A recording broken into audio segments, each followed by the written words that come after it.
வாங்க இப்போ மின்னல ரசம் எப்படி வைக்கிறதுன்னு பார்க்கலாம். இதுதான் அதுக்கு தேவையான பொருட்கள்.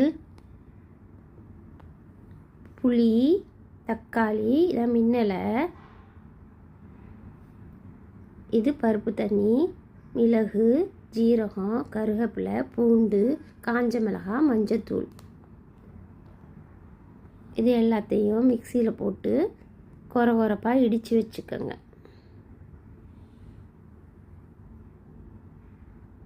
நைஸாக இல்லாமல் கொஞ்சம் கொரகொரப்பாக இருந்தால் தான் ரசம் ரொம்ப நல்லாயிருக்கும். இது மாதிரி தான் இருக்கணும்.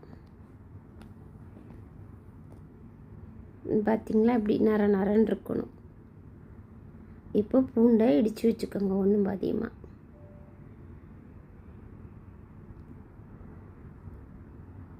இப்போ இடித்த பூண்டு, இந்த அரைச்ச மசாலா பொடி.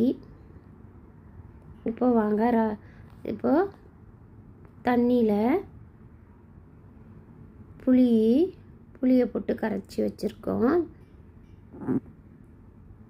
அதுக்கப்புறம் 2 தக்காளியை போட்டு கையால் இப்படி பிசைஞ்சு விட்டுக்கலாம்.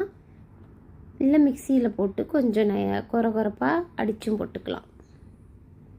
இப்போ தக்காளியும் புளி தண்ணியில் கரைச்சி வச்சுருக்கோம். அடுத்து பருப்பு தண்ணியையும் அதில் சேர்த்துக்கோங்க. 3ஐயும் மிக்ஸ் பண்ணி வச்சுக்கோங்க இப்படி. இப்போ தாளிக்க ஆரம்பிச்சிடலாம்.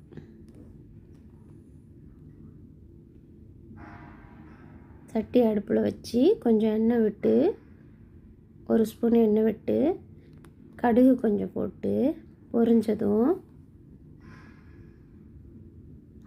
பூண்டு போட்டுக்கோங்க.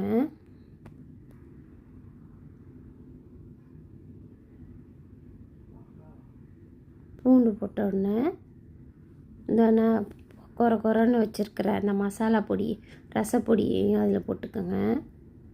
போட்டதுக்கப்புறம் மின்னலை சொல்கிறோம்ல அந்த இலையும் போட்டுக்கோங்க.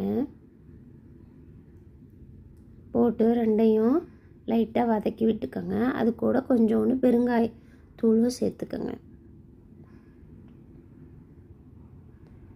இப்போ லைட்டாக வதக்கி விட்ட உடனே